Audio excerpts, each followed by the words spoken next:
There is a place in America so isolated, you cannot drive to it. To reach it, you walk 8 miles down into the earth itself.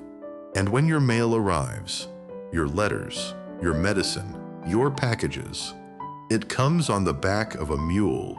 This is not some remote village in a developing nation.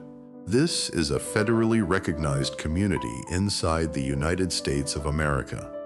Yet it operates under a set of rules the rest of the country left behind a century ago.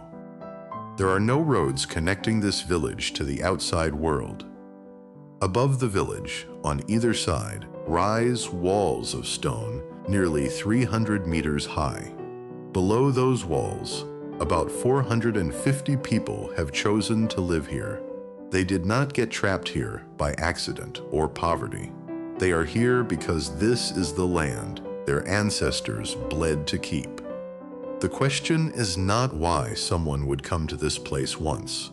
The question is why, once you have arrived, you would ever choose to leave.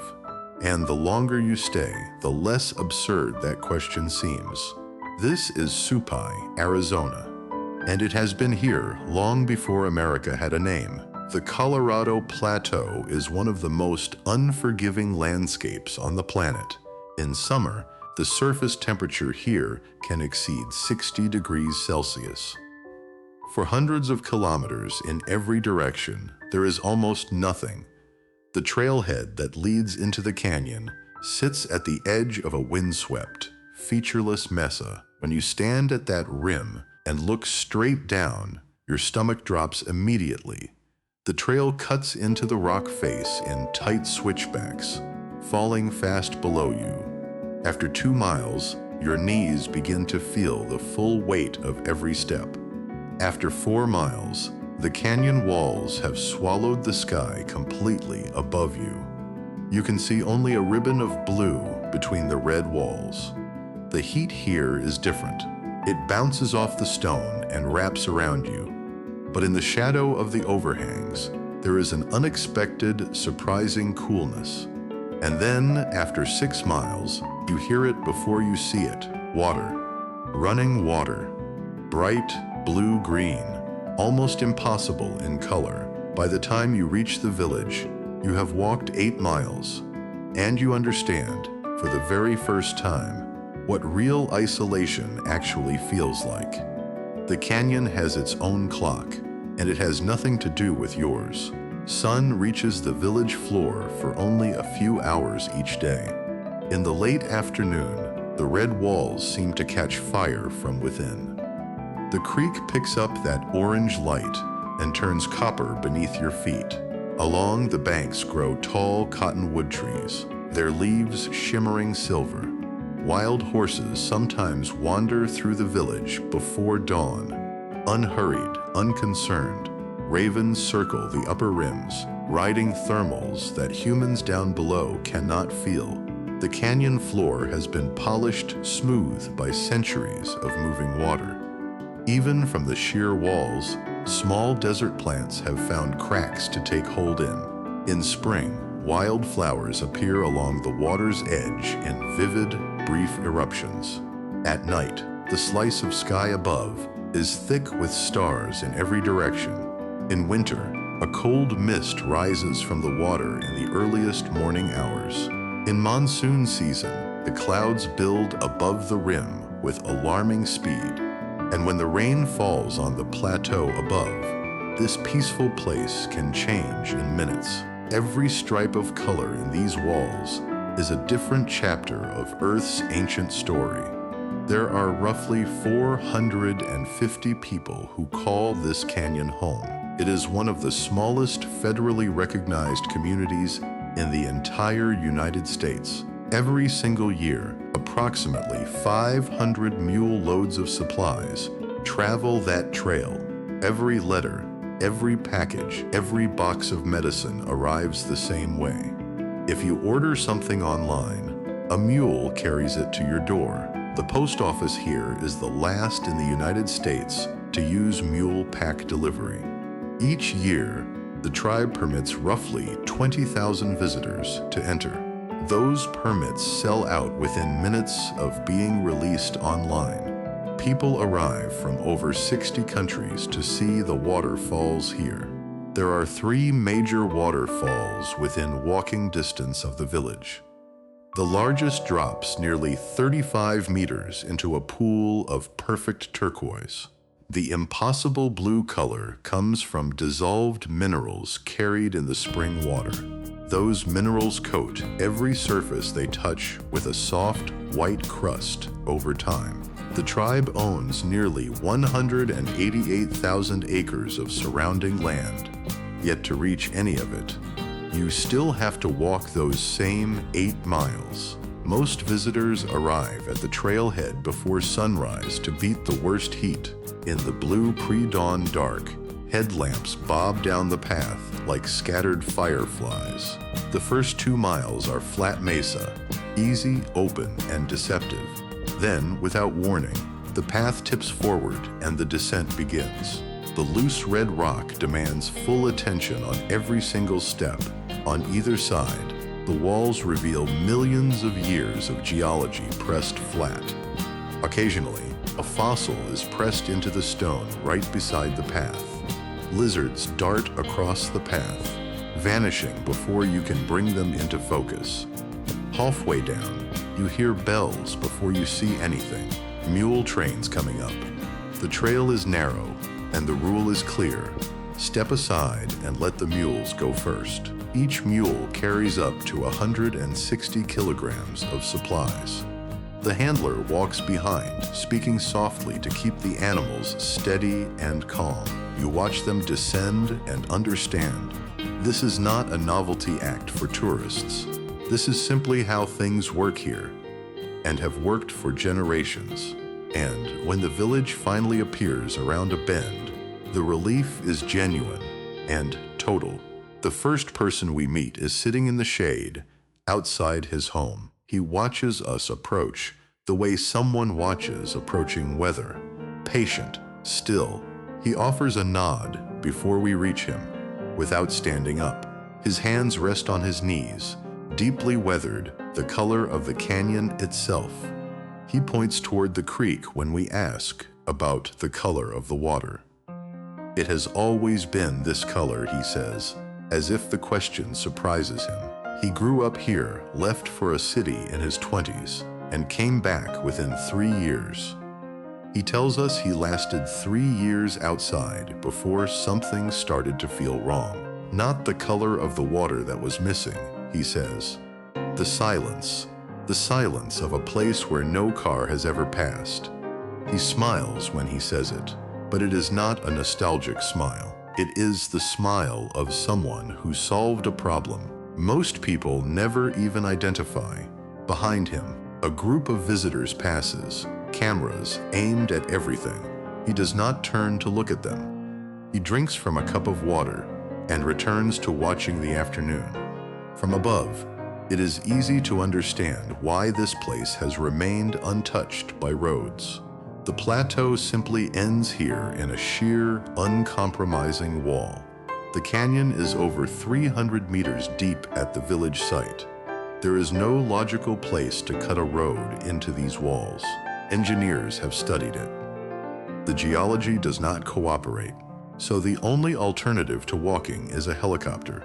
The tribe operates a helicopter service for emergencies and heavy cargo, medical supplies, propane tanks, and construction materials, all flown in.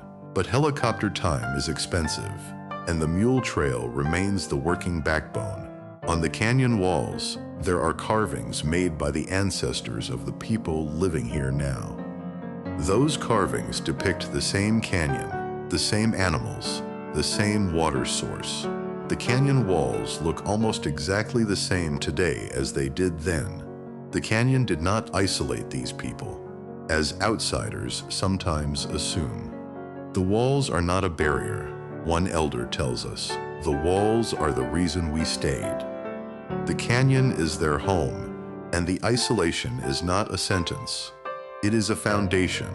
The village wakes before the sun reaches the canyon floor. A rooster somewhere in the village announces the morning, with absolute certainty. The first task of the day is water. Collecting, checking, filling containers. The village has running water piped in from the spring-fed creek system above, but every drop must be treated before drinking. In cooler months, wood stoves are lit before anything else in the household happens. Firewood is stacked beside nearly every home in the village. Breakfast is early and practical. Eggs, fry bread, and strong coffee. Fry bread is cooked in hot oil until it puffs and turns the color of autumn leaves. The coffee is strong, and the mornings are very quiet. The children are up early.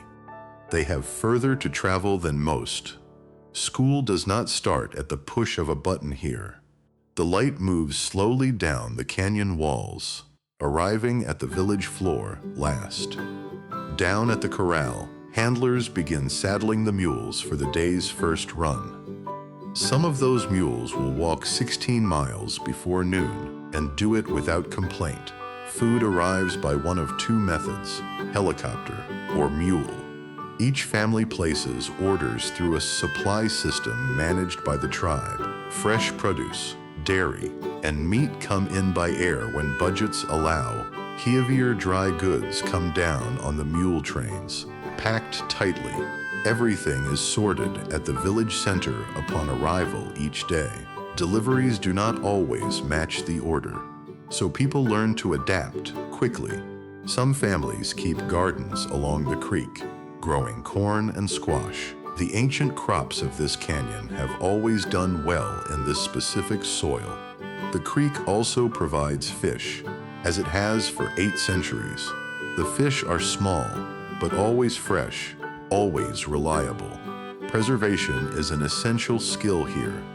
Food must last between deliveries.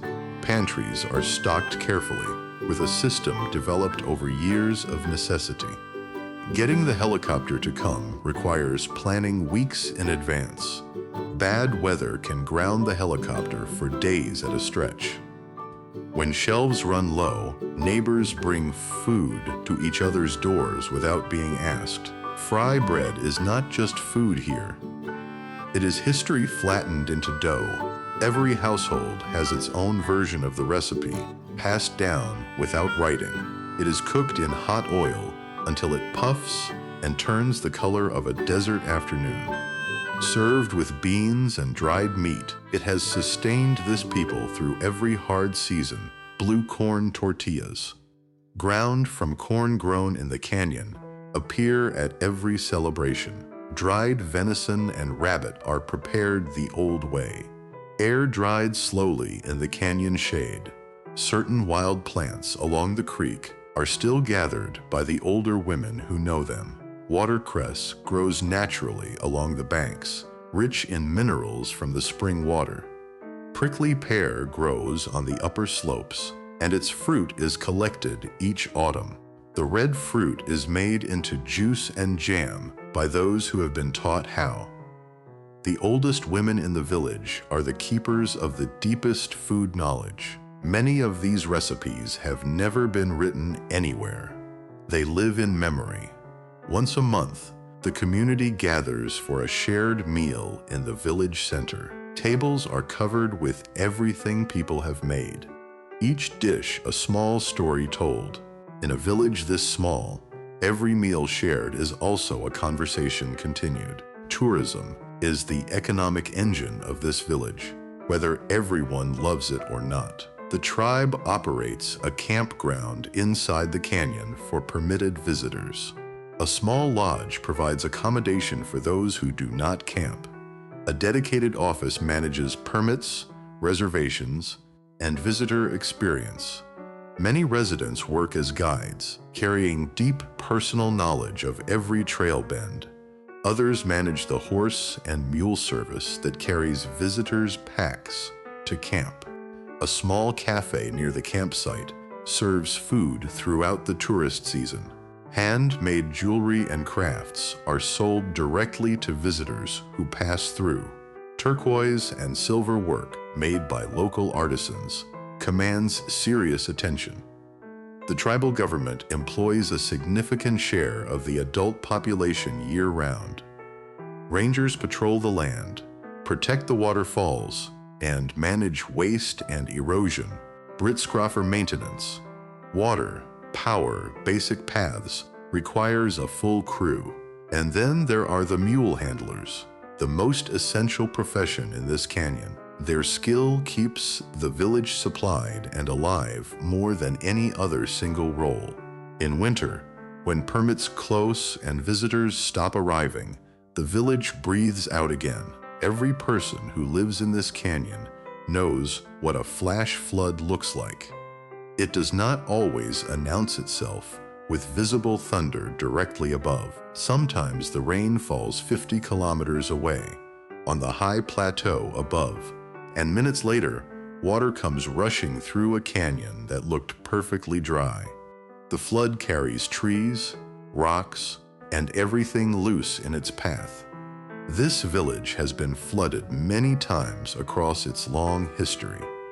You can still see the marks on some walls from the worst of those floods. When the water comes, families move immediately and they move uphill. Every resident knows the evacuation route and every child is taught it early. The mules must also be moved to higher ground. Immediately, without hesitation, a warning system now alerts the village when sensors upstream detect rising levels. Rangers check those sensors every morning during the monsoon season. After every flood, the community rebuilds without waiting for outside assistance. Mud is shoveled, walls are patched, and within days, life simply resumes. You don't move away, one resident says simply. You clean up and keep going. The children here grow up inside one of the most beautiful classrooms on Earth. They swim in the falls before they can read. They climb the canyon walls the way city children climb playground equipment. They feed horses before school because the horses are part of the household routine. Every rock, every feather, every strange root becomes something worth examining. A bicycle carries a completely different kind of freedom in a place with no traffic. The arrival of the daily mule train is an event that never quite loses its excitement. The older boys sometimes help the handlers pack and load the mules. In the evenings, children draw pictures of the canyon and the water. At night, they lie on their backs in the open air to watch stars appear. The questions they ask are enormous, about geology, about ancestors, about water. The answers are given in stories, the way knowledge has always moved here. The oldest people in the village are also some of the most important teachers, and growing up here gives these children something no school curriculum can replicate. They understand their place in the world, and they know it is not a small place.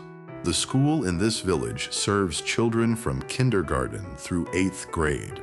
Class sizes are tiny, sometimes fewer than 10 students in a single room. One teacher may handle multiple grade levels simultaneously.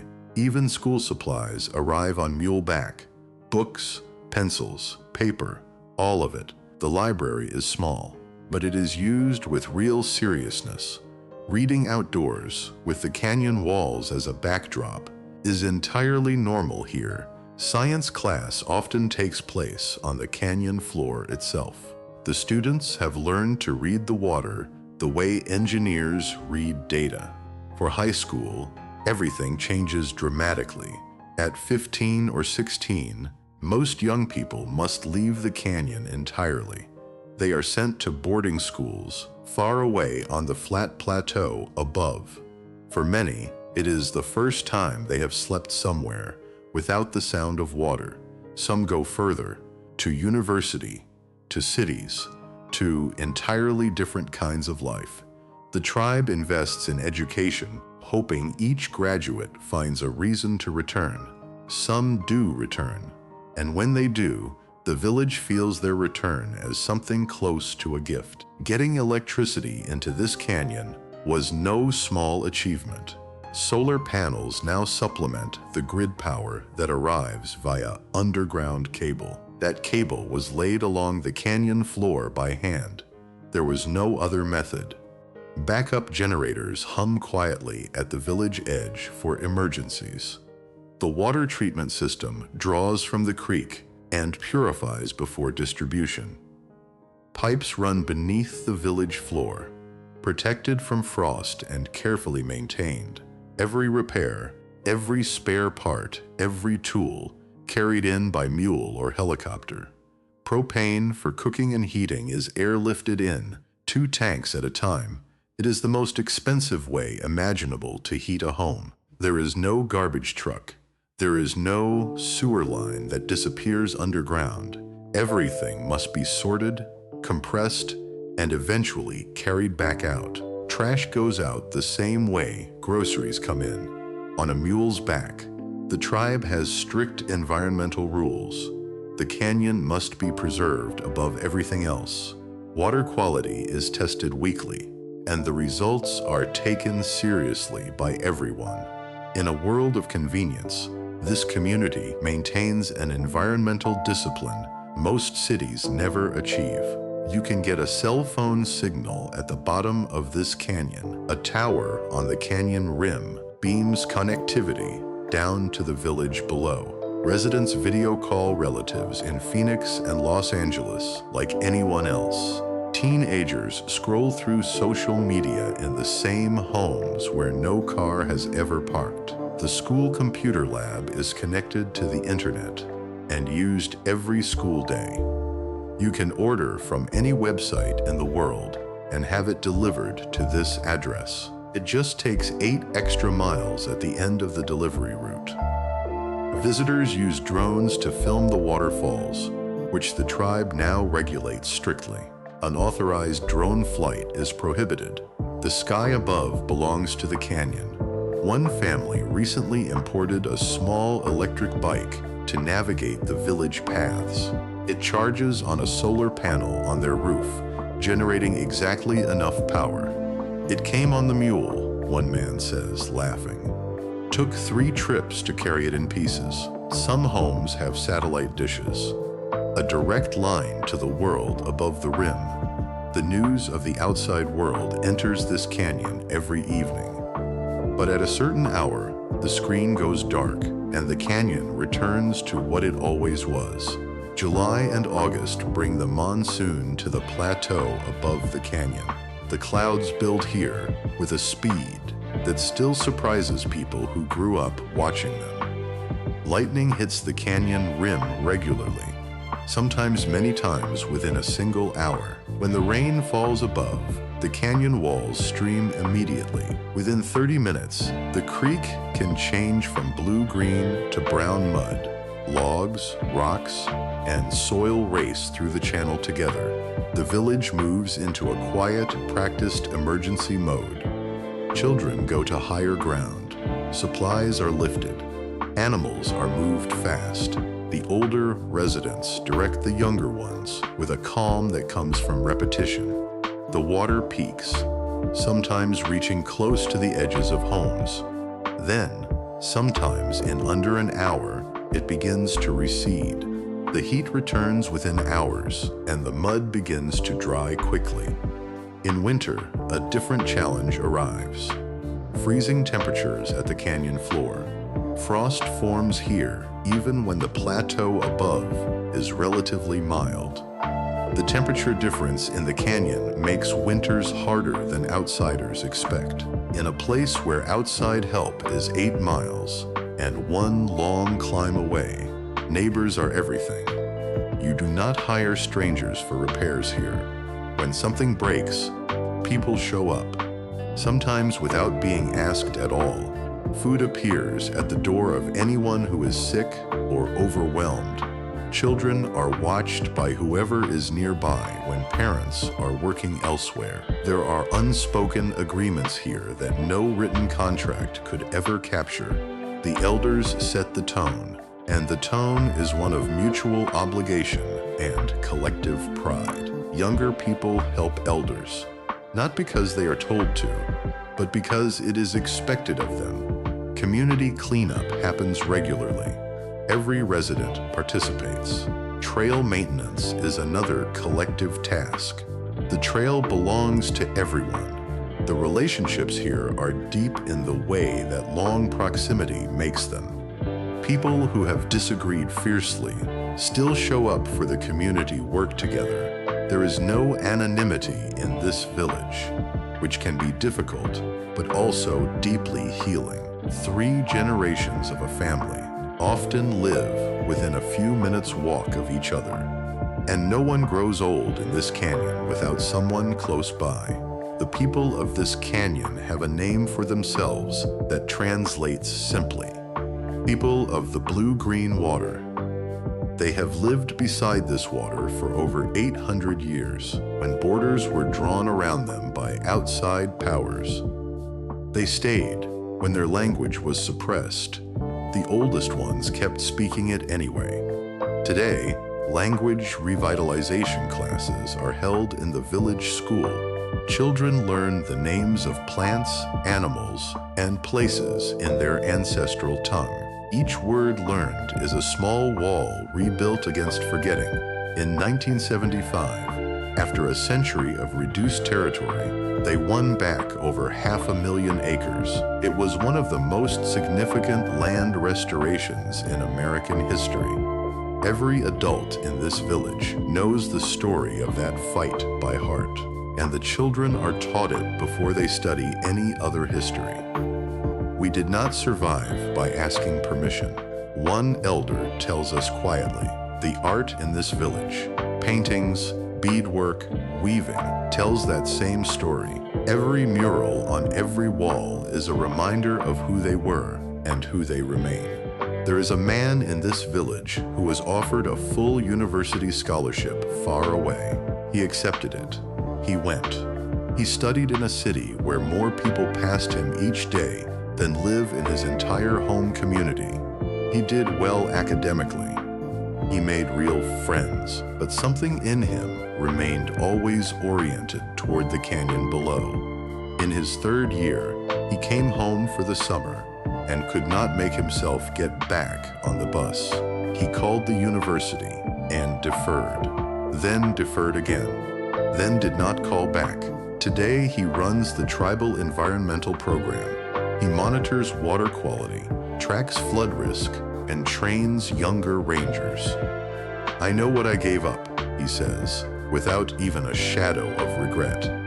I also know what I would have given up if I had stayed away. He points to the water. You cannot explain to someone what it means to grow up beside this, he says. You can only know it if you have always known it. He picks up his equipment and walks back toward the creek. The canyon takes him back, as always. She lived in Chicago for 11 years. She worked in marketing, had a salary, an apartment with a city view. She was good at it. Very good, by every external measure. She called her mother in the canyon every Sunday without fail. She kept photographs of the waterfalls on her office desk, but she felt something she could not name, a low, persistent absence. Therapy helped her put words to it eventually. She quit her job on a Thursday. She was at the trailhead by Saturday. She walked those 8 miles crying for the last 4. When the village came into view around the final bend, she stopped for 5 full minutes. Her family met her with food. Her mother said nothing, just held on. Today she teaches at the village school. She uses everything she learned in the city and everything the canyon taught her before that. People assume coming back is giving something up, she says. I came back because I finally understood what I had. The most common mistake visitors make is assuming this place is a destination. They come for the waterfalls. That is entirely understandable. But many walk through the village as if it is part of the park experience. Some have wandered into private land without realizing it was private. The waterfalls are spectacular. The village is someone's home. the noise, the assumption of access, the casual disruption. These things are noticed. Residents observe every group that passes and every assumption made. They sometimes talk to us like we work for the park service, one woman says. This is our home, not their experience. Trash left on the trails is a constant issue during peak season. Rangers spend hours each week collecting what visitors leave behind. Some visitors exceed their permitted zones, venturing into restricted land. The permit system exists because the tribe learned the hard way what unchecked tourism costs. The trails were being visibly degraded before strict capacity limits were introduced. This village controls its own future, and that means controlling access, always. Running a community in a canyon costs significantly more than running one on flat land. Every helicopter flight has a price, and those prices accumulate quickly. The mule handlers earn a living, a modest one, but reliable. Tourism revenue flows through jewelry sales, guide fees, and campground bookings. The campground is booked months in advance by visitors from around the world. The tribe receives no significant federal infrastructure funding specific to canyon logistics. Grants are applied for, argued over, and often denied. When specific needs arise, the community fund raises within itself. An informal trade economy still exists. Firewood for labor, food for help with a project. The elders are supported through goods and services passed quietly, without ceremony. Water system maintenance alone costs the tribe significantly each year. Tourist services are priced at what the market can bear, because they have to be. Nothing here is cheap, one council member explains. Everything you see had to be carried in and paid for twice. And yet the village functions, year after year, with a discipline any city planner would respect. There is a clinic in this village, and it handles more than most people would expect. A nurse practitioner runs the clinic, with rotating physician visits from outside. Medications, equipment, and supplies are airlifted in on a regular schedule. For serious emergencies, the helicopter is the only fast option available. Response time depends entirely on current weather and helicopter availability. On days when cloud cover makes flying unsafe, the canyon manages on its own. A community health worker visits every household once a month. The elders are checked more frequently, especially during extreme heat or cold seasons. Children are vaccinated on the same schedule as children anywhere in the country. The clinic maintains careful records, which travel by helicopter when needed. A portable dental unit visits the village several times each year. On those days, the clinic is the busiest building in the village by far.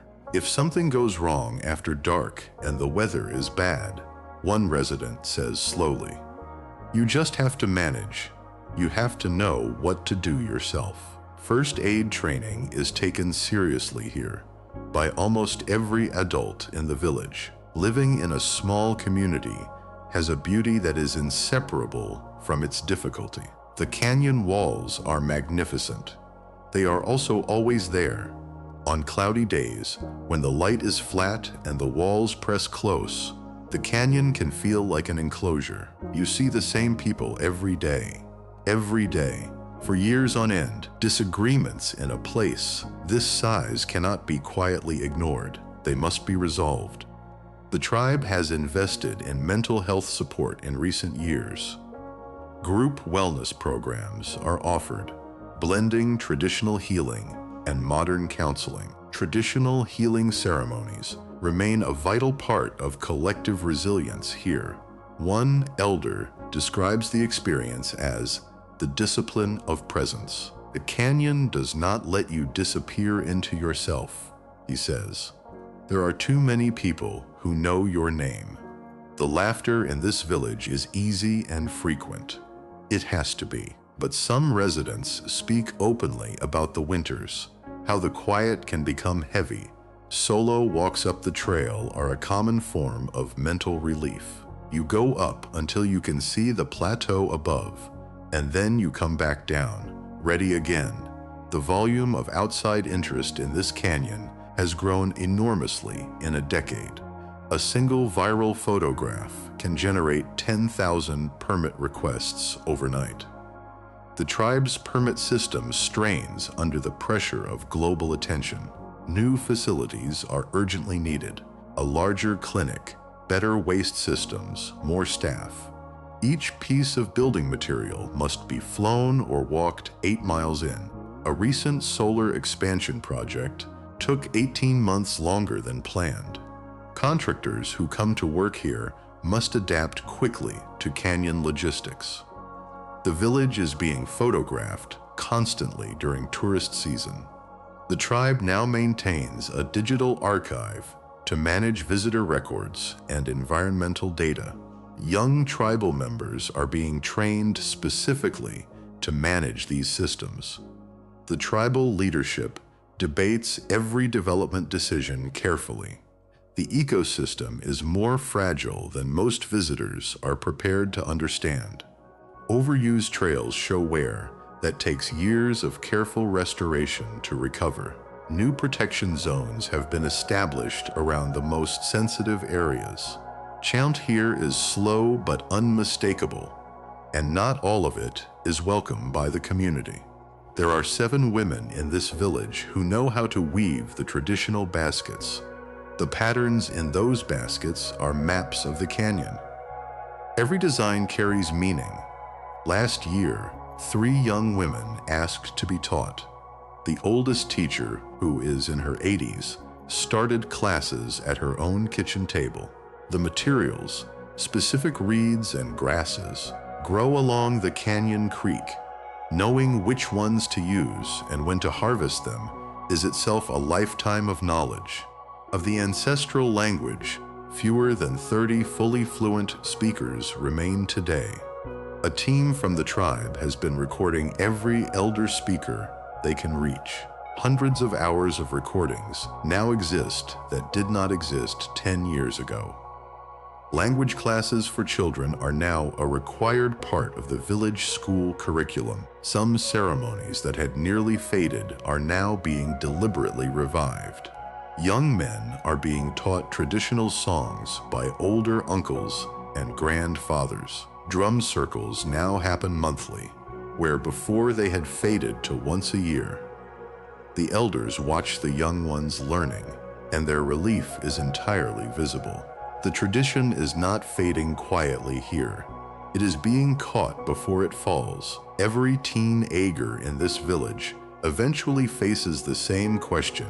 It arrives around age 15, when the high school question becomes unavoidable. Do you go to the boarding school on the plateau? Do you come back after? The conversations in these kitchens are some of the most important in the community. Punkrents here, almost universally, push their children to go and experience the world. And then, almost universally, they quietly hope those children come back. About 60% of those who leave do not return to live here permanently. Their absence is felt in houses that are quieter, in a village that skews older.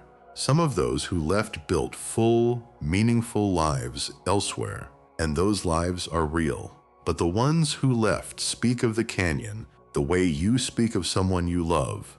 Summer visits home carry a charge that is hard to describe to anyone outside. They walk the trail again, and something in them reorients instantly.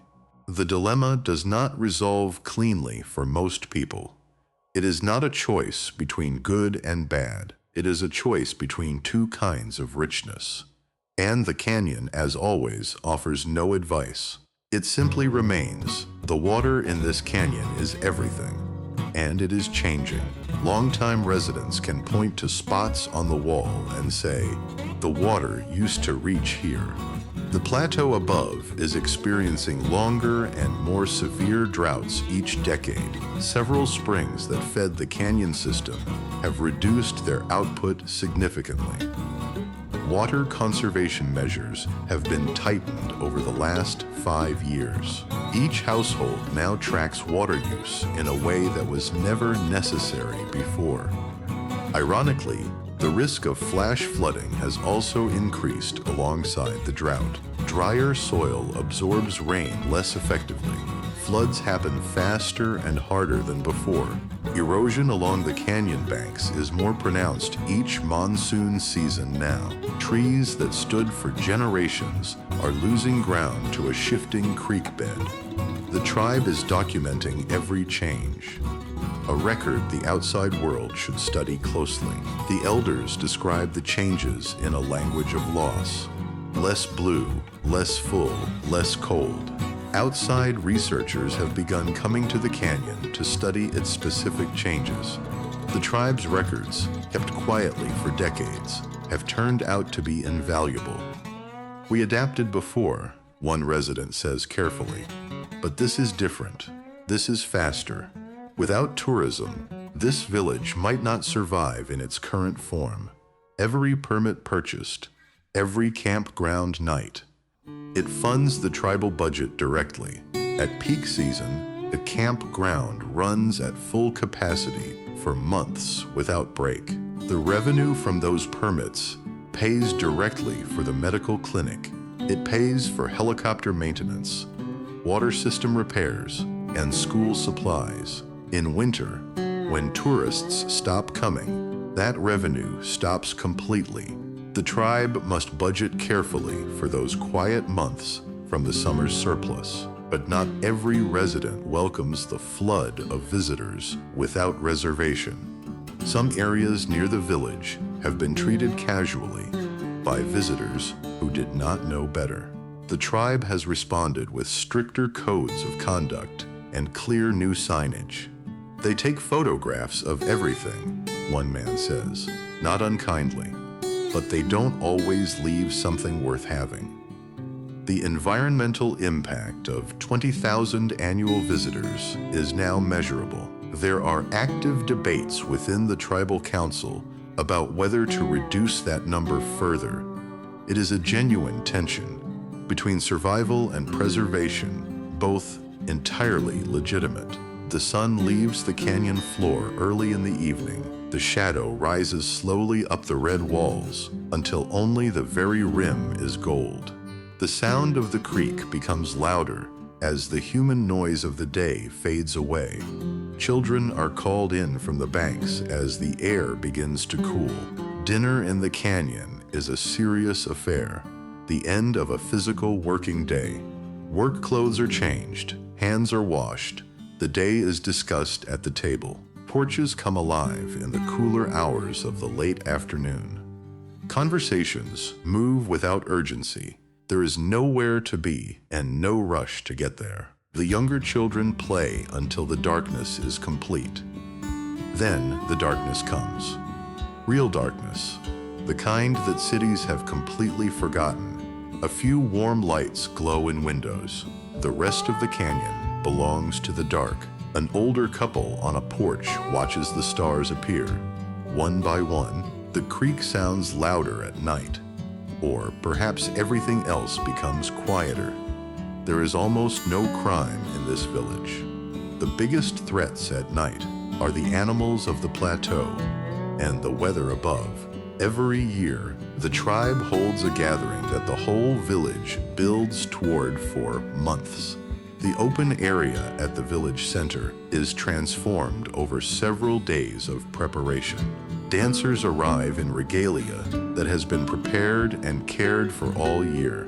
The dancing begins at dusk and continues well past midnight. The drums are played in a rhythm that feels less like music and more like a pulse. The older women sing, and those songs have been sung at every gathering for generations. Small children watch from the edges, absorbing everything without knowing it. Food is prepared communally for several days beforehand. The feast tables run long, with dishes that only appear at this time of year. Photographs are taken that will sit in frames for another full year. In the village archive, photographs from the same celebration go back generations. The dances have not changed. The faces have, generation by generation. A young man performs a sequence his great-grandfather performed on this same ground. An elder watches him, and something passes between them without a single word. The fire burns down slowly. The gathering does not end. It becomes more intimate. There is an hour in this canyon that is unlike any other hour in the world. It comes just before the sun clears the plateau rim, about 20 minutes before first light. The village is asleep. The tourists are asleep. The creek flows, but you cannot see it. Only hear its movement in the dark. The air is perfectly still, not a breath of wind in the narrow stone passage. Above, through that strip of sky, the last stars hold their positions. A single bird call echoes from somewhere high on the canyon wall. The walls stand the way they have stood for millions of years. If you stand at the edge of the creek in this hour, something in you goes very quiet. The busyness of your mind, the lists, the anxieties. None of it arrives. There is only the water and the dark and the stone. And then the light begins. A faint gold at the very top of the rim. It descends the wall so slowly you can watch it move, if you are patient enough.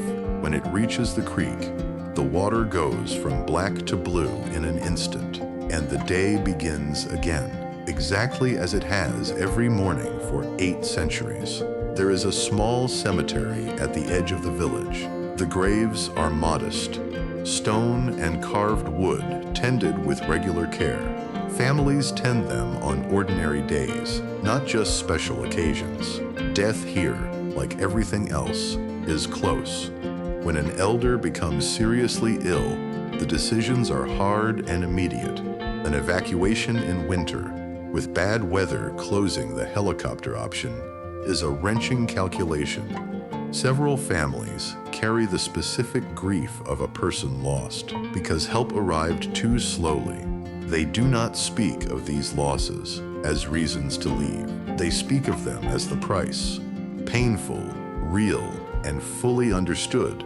There is a grief here that is held communally, without drama or performance.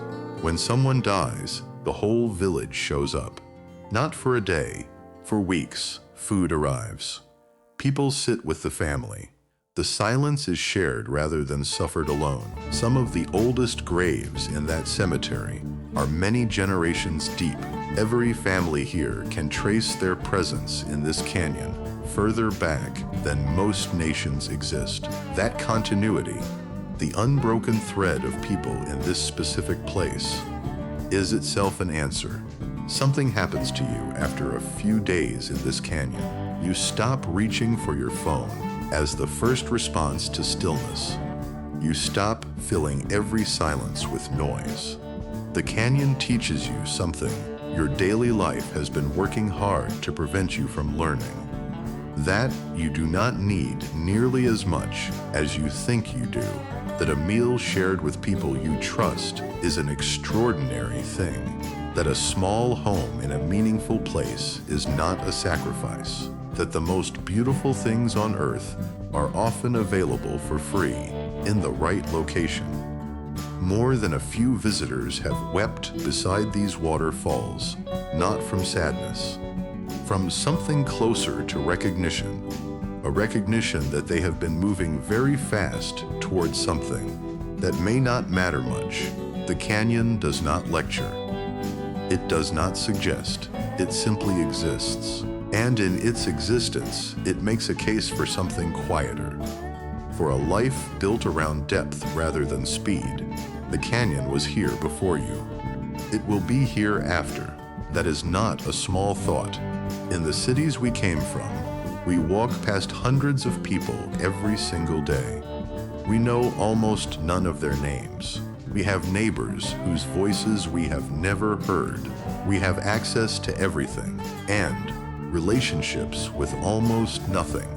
We are more connected by any technological measure than any generation before us, and lonelier by any honest reckoning than most generations that came before. In this canyon, no one delivers your groceries anonymously. Every interaction is face-to-face, in real time, with someone whose name you know. Every difficulty is worked through in physical proximity. Every celebration is attended by the specific people who matter to you. The children here play without a screen in sight. The children in our cities play without grass under their feet. Neither is a failure. But one has accumulated losses we have not fully named yet. The people of this canyon know how to do nothing, which turns out to be a skill. Most of us have lost the ability to simply be somewhere without producing anything. We ask the question at the beginning, what keeps people here? We have spent days with this village now. We have watched it from the inside. And the answer is not simple, because the question was never simple. It is not just the beauty, though the beauty is genuine and overwhelming. It is not just the tradition, though the tradition is living and spoken every day. It is something that requires a word most of us use too loosely: belonging. Not the borrowed belonging of an online community or the transactional belonging of a job. Real belonging, the kind that requires physical presence, accumulated time, shared difficulty. The canyon is their history, made visible in stone. The water is the same water their ancestors drank 8 centuries ago. The graves of their grandparents are a 10-minute walk from their kitchen table. Why would I leave? One woman asks, genuinely puzzled by the question. She gestures at the canyon walls, the creek, the village, all of it. Everything I love is here. The children in this village's school are learning something the curriculum does not list. They are learning that where you come from is not a limitation. It is a foundation. Youth programs now run after school. Environmental, cultural, entrepreneurial. Young people are being taught old skills in ways that have new and practical applications. Environmental stewardship is being professionalized among the next generation. Some of the most sophisticated water management in the region is now run by people under 30. A new mural on the village wall was painted by a teenager last year. It depicts the canyon, the water, and the people. In a modern visual language, the tribe has expanded its scholarship program for the 3rd consecutive year. More graduates are returning than at any point in the last 2 decades. A new community center is being built, the first major construction in 15 years. Every beam and bag of concrete traveled 8 miles on Mule back to get there. The workers building it are the same people who will use it every day. The conversations in the tribal council are about decades now, not just seasons. This village is not fading. It is deciding deliberately what it wants to become. The canyon existed for millions of years before anyone stood in it. The layers of stone in these walls record time spans that make human history feel brief. And in the floor of this ancient place, a community endures. Not endures like a relic. Endures like something that intends to keep going. These 450 people have outlasted every force that tried to displace them. They survived displacement, policy failures, neglect, flood, and drought. They walk the same trail their great-grandparents walked. They drink from the same water source. The canyon walls have witnessed all of it, indifferently and without comment. We are so small in a place like this. And that smallness is not frightening here. It is, somehow, a relief. When you climb back out of this canyon, you carry something with you, not a souvenir, not a photograph, though you will take those too. Something harder to name, a realignment, a reminder that the world you return to was also built by people who made choices. Dusk in the canyon is sudden. One moment the walls are gold, then purple, then simply gone. A single lamp goes on in a window at the far end of the village. A silhouette sits behind the glass. Still, perhaps reading, perhaps simply being present. The creek sound fills the entire canyon now that everything else has gone quiet. Above, through that narrow strip of sky, the stars are extraordinary. In the corral, the mules stand quietly in the dark. Tomorrow's loads are already packed and stacked beside them. They have made this trip 10,000 times. They will make it again before sunrise, without hesitation. This village will wake tomorrow exactly as it woke today. The routines will repeat. The water will flow. The mail will arrive. Somewhere above, the sun will clear the plateau rim. The light will move down the walls the way it always does, and the water will go from black to blue again, as if for the very first time.